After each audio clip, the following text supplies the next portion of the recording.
recording here. So, week 5, Decision Theory in Management System for the subject MIS.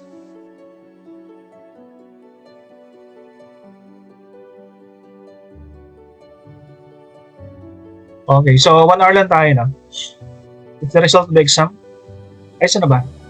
This is the topic to be covered for today and learning outcomes of the subject today. Explain the basic principles of decision theory, analyze business decisions by comparing possible action outcomes, apply decision theory concepts to real business situations. So ito yung decision theory sa isang business, no? Sa loob ng isang negosyo. To avoid mistakes, decisions should be made systematically. One of the tools na ginagamit natin is decision theory. This is a tool, a knowledge and related analytical techniques of different degrees of formality designed to help decision makers to choose among alternatives and also considering the possible consequence ng isang event or decisions to be made. And the importance of decision theory in business, help managers choose the best option among alternatives, improve risk management and handling uncertainty, in supporting better long-term strategy and growth. So, in ang rational why we are taking up itong topic today na decision theory. And to understand more, so of course we have the samples, illustration. Titingnan ko mamaya kung may time kasi isang oras lang pala tayo. If we have time, I will give you the first seat work. Seat work naman, nagsawa na kayo sa puro quizzes. Seat work naman yung ating gagawin mamaya. Okay, this one is a sample of the decision model. So assuming that you are sales engineer ng isang company selling machines, selling software, selling digital products, electronics. And you are sales engineer Ramon Andal, is the market analyst for IBM Philippines. He is trying wrong pronoun, he is trying to introduce 2 alternatives for the company to increase its profit.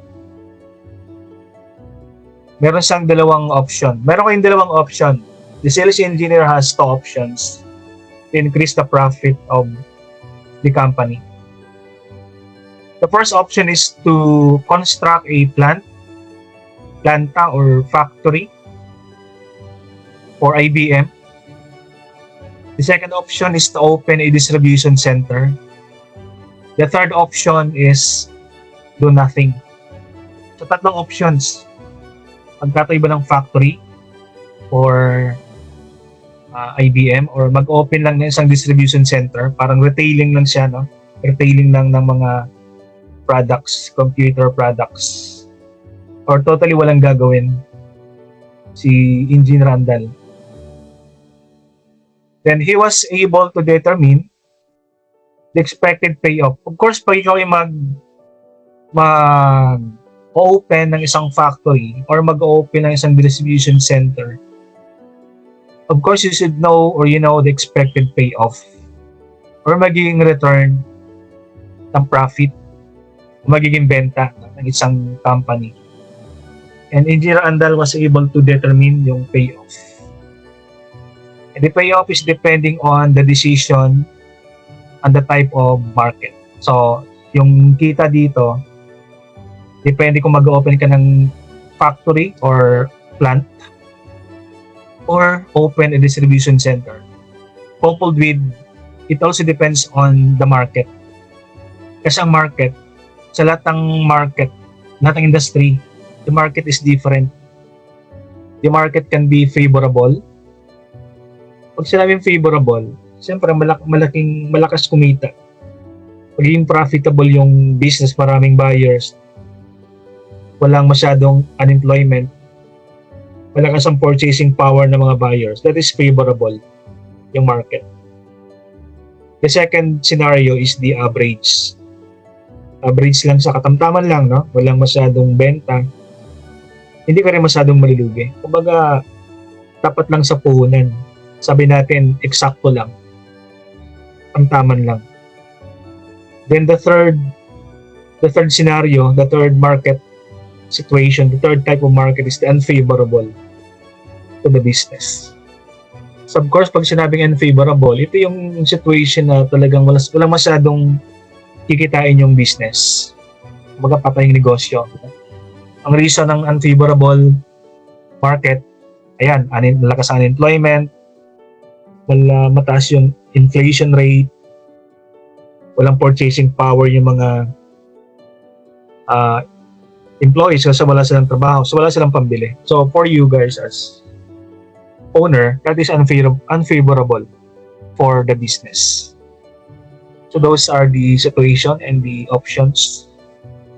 Now, if the decision of Engineer Andal is to construct a plant or factory, pag factory yung tatayo, the company will gain 8,000 pesos. So, yung aking mga figures dito, no, maliliit lang siya, but just for the sake of discussion, yung mga amount ay niliitan ko lang.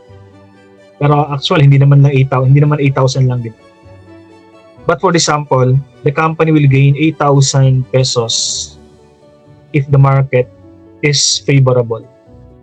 So, pag factor ang tinayo, tapos maganda yung situation ng market, favorable, kikita yung company ng 8,000 pesos. Now, yung pangalawang situation, malulugi naman yung company ng 1,000 pesos if the market is average. So, katamtaman lang, di ba? Hindi na masyadong malaking lugi, 1,000 lang eh. So, katamtaman lang, sakto lang sabi natin. Pero lose yan ng 1,000 pag yung market ay average. So, that is the second market scenario. Yung pangatlong situation or market situation is pag unfavorable naman yung market. Lugi, malaking lugi, 5,000 pesos. Okay? So pag favorable, 8,000 kita. Pag average, 1,000 lugi or loss. Pag unfavorable, yan the worst scenario, unfavorable. Lugi, walang kita, loss, 5,000. So yung mga tatlong scenario sa isang market. That is if planta ang itatayo. The first option. So let's go to the second option ni Engineer Andal. Sabi niya, if the decision is to open, pag mag-open lang ng isang distribution center, hindi planta, hindi factory, the company will gain 4,000 pesos if the market turns out to be favorable. So pag favorable yung market, kikita yung company 4,000 lang. So bakit 4,000 lang? Eh siyempre compared sa isang factory, mas malaking kita pag factory ang in-open mo eh, kaya nga 8,000. Pero pag retail ka lang, distribution center ka lang, walang gagawing product dyan, distribute lang talaga. May kita naman pero compared sa planta, 4,000 lang. If the market is favorable. The first situation, market is favorable, 4,000. Now, the same option, distribution center. Pag yung market ay average, sabihin katamtaman lang yung market. Sakto lang. Mag-gain siya. No? Mag-gain siya ng 2,000 if the market is average. Then the third market situation is pag unfavorable yung market under the option distribution center. malulugi ang company ng 3,000 pesos if the market turns out to be unfavorable. So yun yung ating yung ating problem. So basically, dalawa, no, yung ating option, tatlo. Mag-construct ng planta, given yung mga kikitain. Mag-open distribution center, given din makikitain niya. And third one is do nothing. Okay, so that is a problem sa decision model. So we're going to decide which alternative and what is the consequence. So that is the data and additional data. So Mr. Randall was able to determine further that the probability of occurrence. Diba? Sa previous slide, nakita natin dito, favorable, unfavorable, tapos average. Pero ang tanong natin, what is the chance ng market ay favorable? What is the chance that the market is unfavorable? And what is the chance that the market is average? Kaya dito sa ating next slide, naka-roll out dito yung chance na favorable or hindi.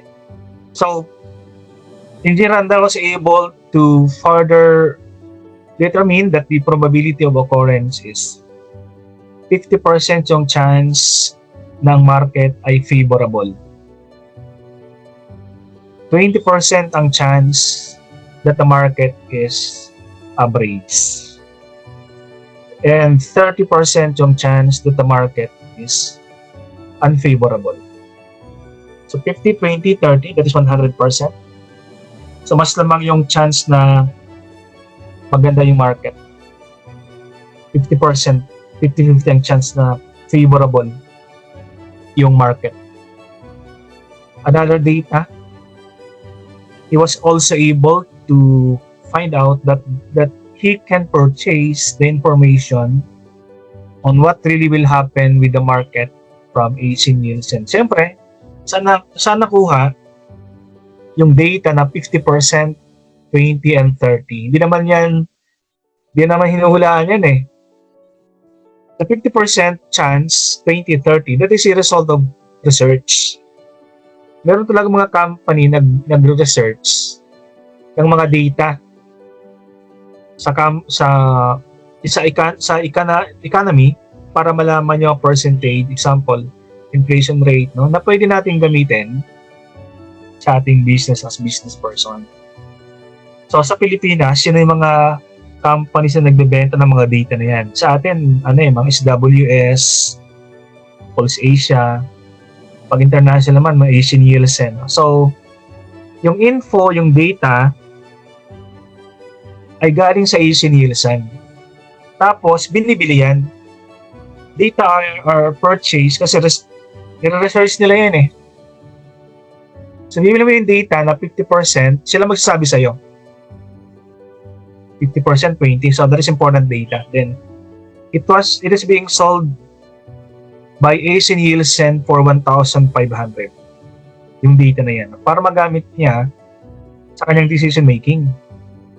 Kailan favorable, kailan average, kailan unfavorable. So 1,500. So those are the data and additional data. And let's go to the requirements, the questions. So we have 3 questions na sasagutin. So given the data. So the first one, what will be Engineer Randall's decision? Magtatayo ng planta or distribution center lang? Number 2, how much gain or loss will she expect for the company? And number 3 question, should he buy the perfect information? Bibilhin niya ba an information worth 1,500 from AC Nielsen? Yes or no? So why or why not? Okay, so those are the questions to be answered, and let's go to the solution. Paano natin gagamitin ang decision theory sa business? Okay, so the first thing to be done, solution step number 1,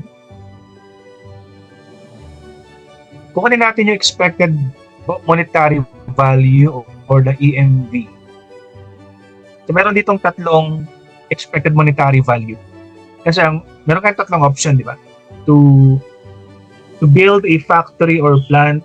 Second, to build a distribution center. The third one is to do nothing. So yun natin mga tatlong option that we're going to get the expected monetary value. So AMV is the factory. AMV2 is the distribution center. AMV3 is the do nothing. Okay? So 8,000, 1,000 negative, 5,000 negative. So saan siya nanggaling? If we're going to go back very quick, 8,000 for factory, 1,000 loss negative, 5,000 loss negative. Okay, so 815, 8,000, 1,000 negative, 5,000 negative. Sa 8,000, so doon siya nanggaling, di ba? 8,000, pag favorable yung market, 8,000. Anong chance na yung market ay favorable? Sabi ng Easy Nielsen sa atin, 50%. Yung chance na yung market ay favorable. So you just multiply 8,000 multiplied by 50%. That is 4,000. The second one, loss or negative 1,000 pag market is average. So what is the chance that the market is average? 20%. So multiply 1,000 negative loss by 20%. That is negative 200 din. So be mindful of the signs, no? Negative 1,000 multiplied by 20%, negative 200 ang sagot. Yung pangatlo, pag yung market is unfavorable, loss or lugi ng 5,000. And what is the chance that the market is unfavorable? Sabi ng AC Nielsen, 30% yung chance. So just multiply again, negative 5,000 multiplied by 30%. That is 1,005 negative. Okay. So meron kang 4,000 na positive, negative na 200, and negative na 1,000. And we get the sum. Combine mo yung dalawang negative, that is negative 1,700. Okay. Tapos i-add mo sa dun sa positive 4,000. Hindi siya pwedeng i-add kasi negative yung isa, positive yung isa. So 4,000 minus negative 1,007. So yung AMV ng factory is 2,300. Okay. Sige pa tayo sa AMV number 2, or this one is the pagtatayo ng distribution center. AMV 2. So based again sa data, that is 2003. So, balikan natin. Dito siya nanggaling. 4,000, 2,000 gain, tapos negative na 3,000. So, 4,2,3. 4,000, 2,300, 3,000. So, 4,000, 2,000, 3,000 negative. O sabi dyan, if the option is distribution center, kikita ka ng 4,000 is the market is favorable. And again, what is the percent? What is the chance that the market is favorable? 50%. So multiply mo ulit yan. 4,000 multiplied by 50%, 2,000. Then what is the chance that the market is average? 20%. So multiply again. 2,000 by 20%. So you will get positive 400 pesos. At yung isa, negative 3,000, di ba? Multiply by 30%. Ang sagot ay negative 900. And add natin, so dalawang positive, that is 2004. Isang negative. So get the difference, 24 minus negative 900, so 15. So the AMV for distribution center is 1,500. And the last option is to do nothing. So wala naman tayong gain, walang loss kasi do nothing. So multiply, so 0, 0 yan. So that is step number 2. Expected monetary value. Then let's go to step number 3. Number 2. Step 1, then number 2. So number 2, we just determine the maximum EMV. So ibig sabihin yan, the maximum, alin pinakamataas na EMV? Of course, that is 2003. Okay? So step number 2, determine the maximum EMVs, that is 2,300. Okay, so step number 3, determine the maximum payoff per column. O kanina tayo horizontal no? Yung kaninang kinuha natin. Ngayon naman vertical column. So vertical, kukunin natin tong saan?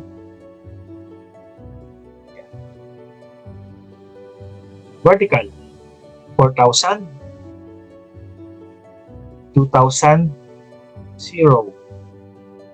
Negative 200, 400, 0.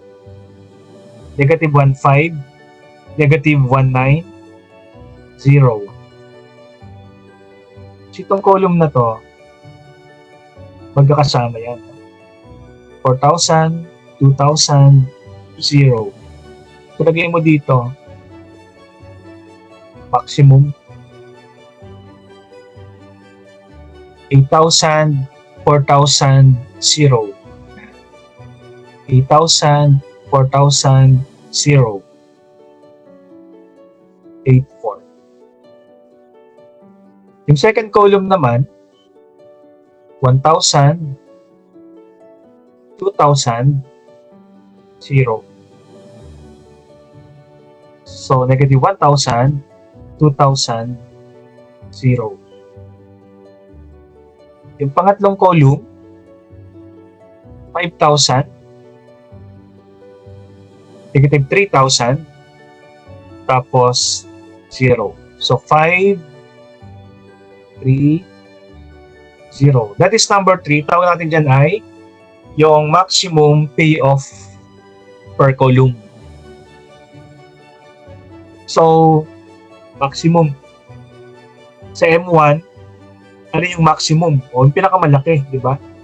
So, ang pinakamalaki dyan is the 8,000 pesos. So, lagyan mo dito 8,000 pesos. Sa second row naman, so, ganun yung maximum, 1,000, 2,000. So, the maximum is 2,000. Din dito, siyempre sa M3, ang pinakamalaki niyang 0.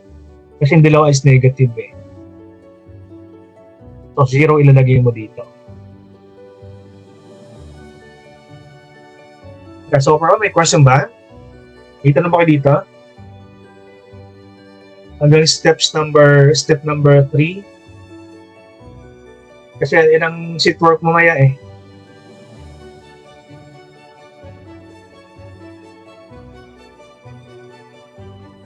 So, sige, tingnan niyo muna kung paano nagawa.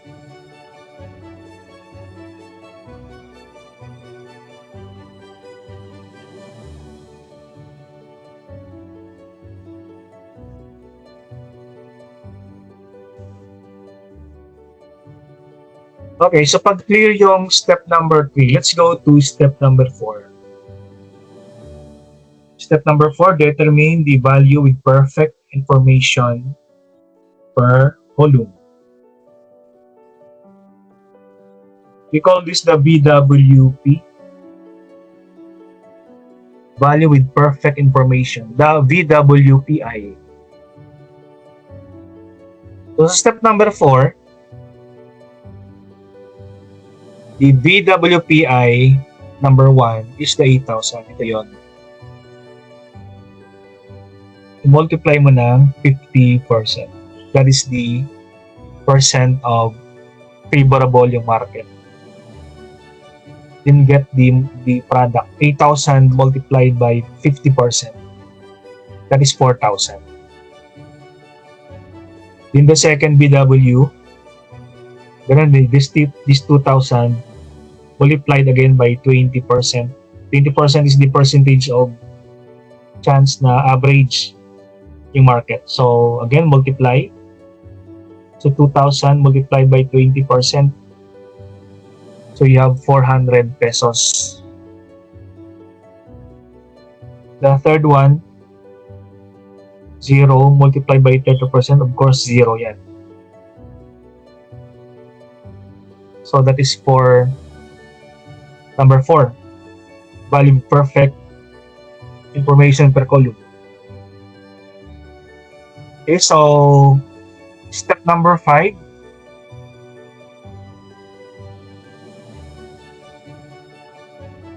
determine the expected value with perfect info. Yung 4,400 plus 0, i-add lang natin silang tatlo.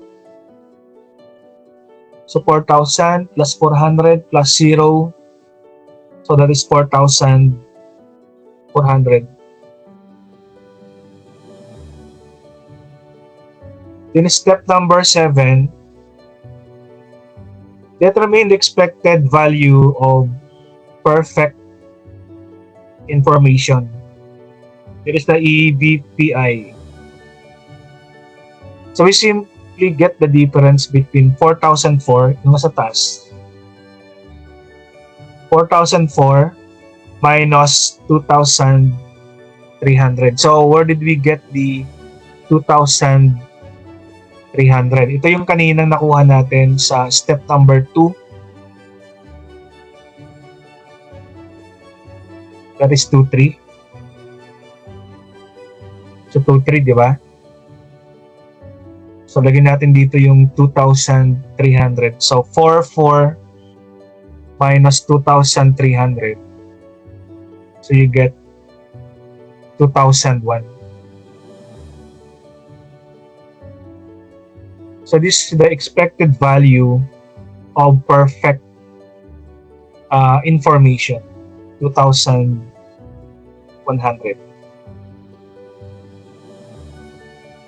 Then number 7, determine the net gain with perfect information. Ito yung net gain natin, no? Net gain natin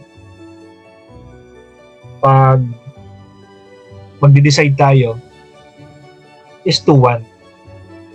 Pero, siyempre, sa 2,100, meron tayong gastos pang isa di ba? Sabi natin.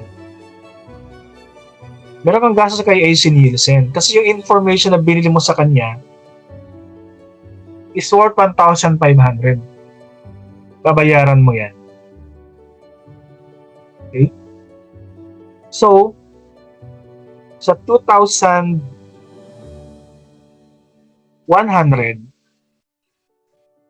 ibabawas pa natin yung ibabayad natin kay AC Nielsen na 1,005. Gastos yan Siyempre, hindi naman bibigay sa atin ng AC Nielsen yan. So, meron siyang bayad. 1,500.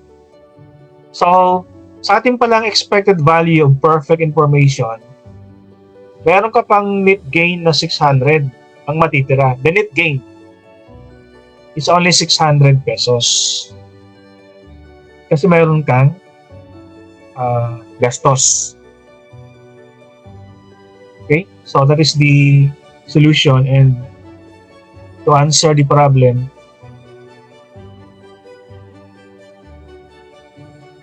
The decision for Engineer Andal is to construct a planta. So bakit mag-construct ng planta? Kasi pag planta ang ating kinonstruct, if the company will construct a plant, it will earn for the company 2,100. Ibang tanong natin, di ba? Yun ang mga questions natin. What will be Engineer Andal's decision to construct a plant? Kapag construct ang parang gagawin, how much gain or loss will she expect for the company pag planta ang ating itatayo? So yun natin yung mga sagot. Construct a plant kasi if the company will construct a plant, it will earn for the company 2,100. Yan yung nakuha natin dito ng 2,100. Okay? The next question is, should he buy the perfect information from AC Nielsen? Di ba 1.5? Bibilhin daw ba natin yung 1.5 from AC Nielsen? Yes or no? So why or why not? Kung sagot natin for number 3, is of course this one. The company should purchase the market info from AC Nielsen. Kasi nga, kikita tayo ng 2,100. Diba? Yung cost ng AC Nielsen, 1,500 lang. Pag binili natin yon, meron pa tayong tutubuin na 600 pesos. So there is a gain of 600 kasi mas malaki yung kita natin eh. Kasi doon sa cost ng AC Nielsen information. So there is 2,100 versus 1,500. So yun ang ating problem, the solution, and the decision. Using decision theory. Okay, may question. Question nga tayo kasi I'm going to roll out the work.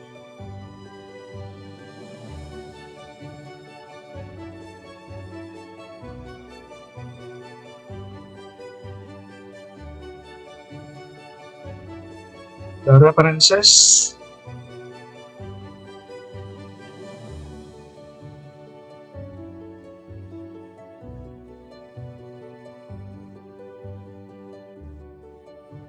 Okay, so that is about decision theory for our management information system. Okay, so